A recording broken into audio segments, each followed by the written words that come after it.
Welcome back everyone. Hi, if you're new, I'm Tori, and today I have a great stack of books to share with you. These are books that have been sent to me over the past several weeks or so by publishers. In some cases, the authors themselves have reached out to send me books, and I've also picked up some books from my local bookstore over the past few weeks. There's also a really nice gift in here that I am so excited to share with you all. I hope you all enjoy this video. Let's get into it.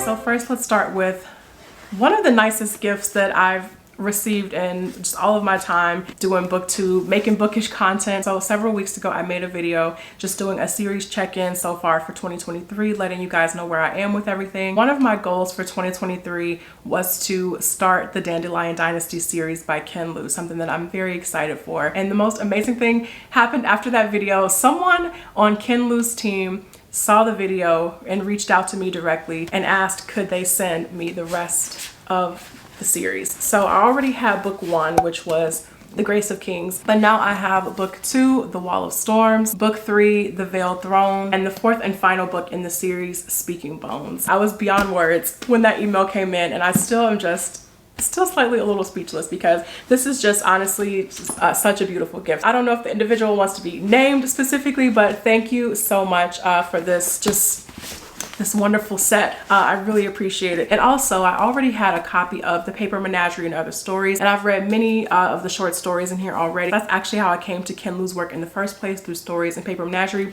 So I already owned a copy of this, but they threw in a copy of Paper Menagerie, and so now I have two, and I'm gonna keep both of them because this is such a nice gift. So thank you again. I cannot wait to get into this series as we start getting into the later half of the year. I'm sure you guys have been seeing the Dandelion Dynasty all over booktube. It's really getting its moment right now, which is incredible. So if you guys are unfamiliar, this takes place in the archipelago of Dara, and we have a world that is divided into 7 different kingdoms. Pretty soon this king comes along and he thinks he's going to unite all of these kingdoms into one empire, and people think this is going to bring peace, but it does the exact opposite, and instead it brings turmoil and destruction. And throughout the series, or at least in this first book, we have 2 characters we're following who become really quick friends and find themselves waging their separate wars against this empire. So I got all the books now. There's no excuse. I will be getting into this series very, very soon.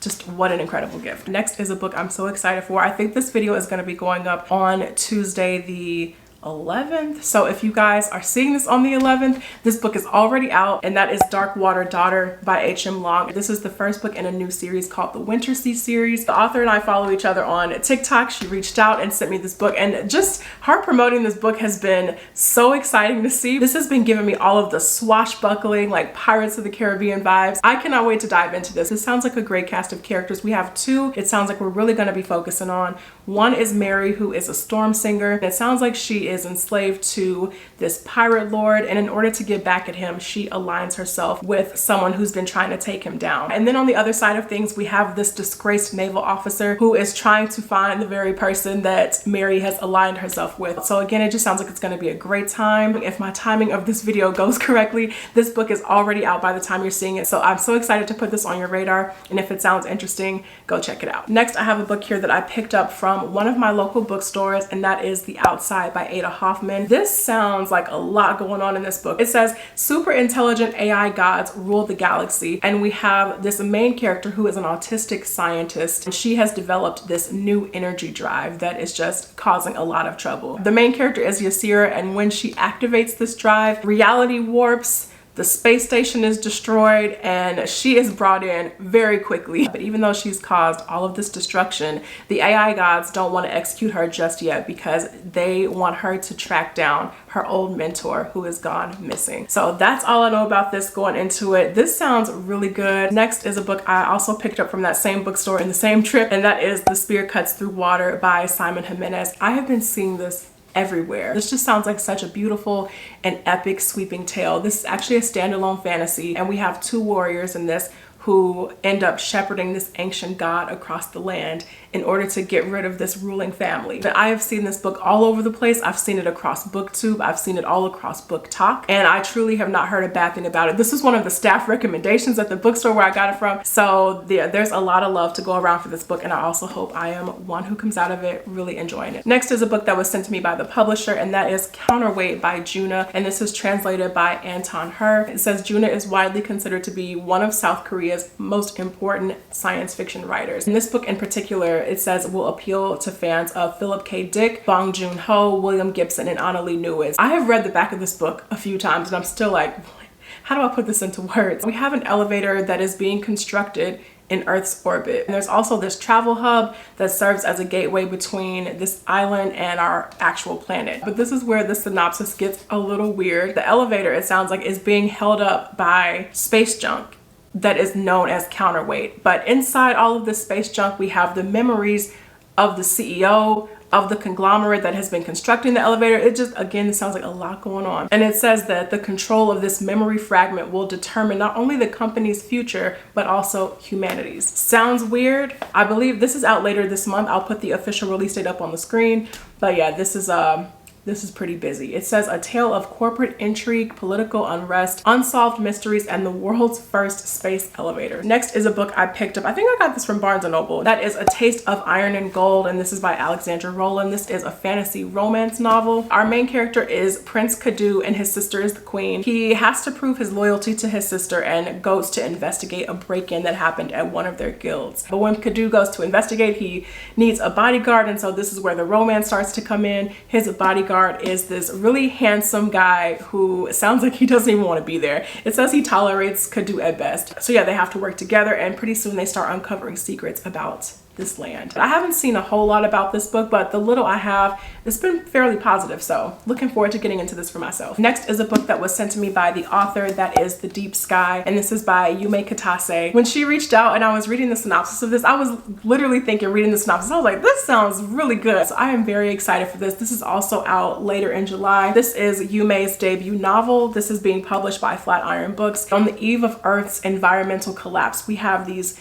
crew of people who are on their way to their new planet, and they know that they are the last remnants of humanity, and they know that they are responsible for bringing about the next generation. But en route to their new home, a bomb goes off on the spaceship and it kills a few people, and now everything is in total chaos. And through all of that, our main character Asuka is determined to find the culprit and find out what exactly is going on before they can strike again. But in the midst of all of this, she feels like such an outcast. She was picked last for this mission, and not only that, she was chosen to represent Japan on this mission. But there's a lot of complicated identity surrounding that because she's half Japanese but raised in America. So this sounds like it's going to be a really good read. Pieces of this synopsis remind me a little bit of Do You Dream of Terror 2, which is what I think, caught my initial intrigue. But I'm excited to give this a go and see what I think of it. Next is a book that was sent to me from Tor. This is City of Bones by Martha Wells, and this is out on September 5th. This book was actually published many years ago, but in September it's being re-released and it's completely updated. It's been revised, and this right here is Martha Wells' preferred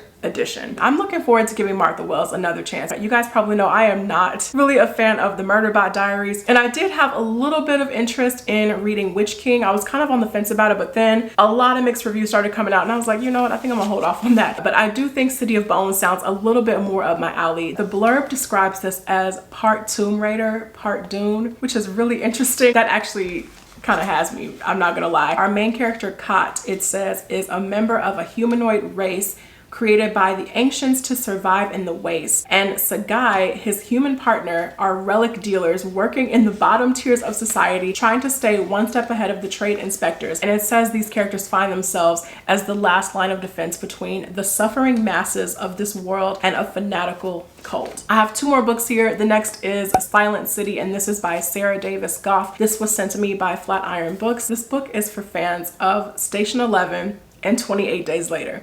Say less. So this takes place in Ireland, and this is an apocalyptic tale of a young woman fighting for life and justice in the tyrannical Phoenix City. And Phoenix City, it says, is the only place in Ireland that has not yet been overrun by the flesh-eating Scribd. This sounds good. You guys know I love a post-apocalyptic tale. It says this is a story of friendship, justice, and belonging. And this is also a feminist, voice-driven take on leadership in dire times. Cannot wait to get into this. It really did sound right up my alley, so I really hope I love this. Last but not least is a book that I purchased, and that is Divine Rivals by Rebecca Ross. This sounds so beautiful. I've been seeing this more so on Book Talk, and it really has caught my interest. This book was actually one of my answers for the mid-year check-in when it was like, you know, what's the most beautiful book you've bought this year or received this year? This book is gorgeous in person. I think it's a little hard to tell on camera, but the blue in these flowers on this cover is so vibrant, and it's like little gold specks coming from the petals. The cover art is actually really stunning. But this sounds great. We have a young woman who works for a newspaper, but when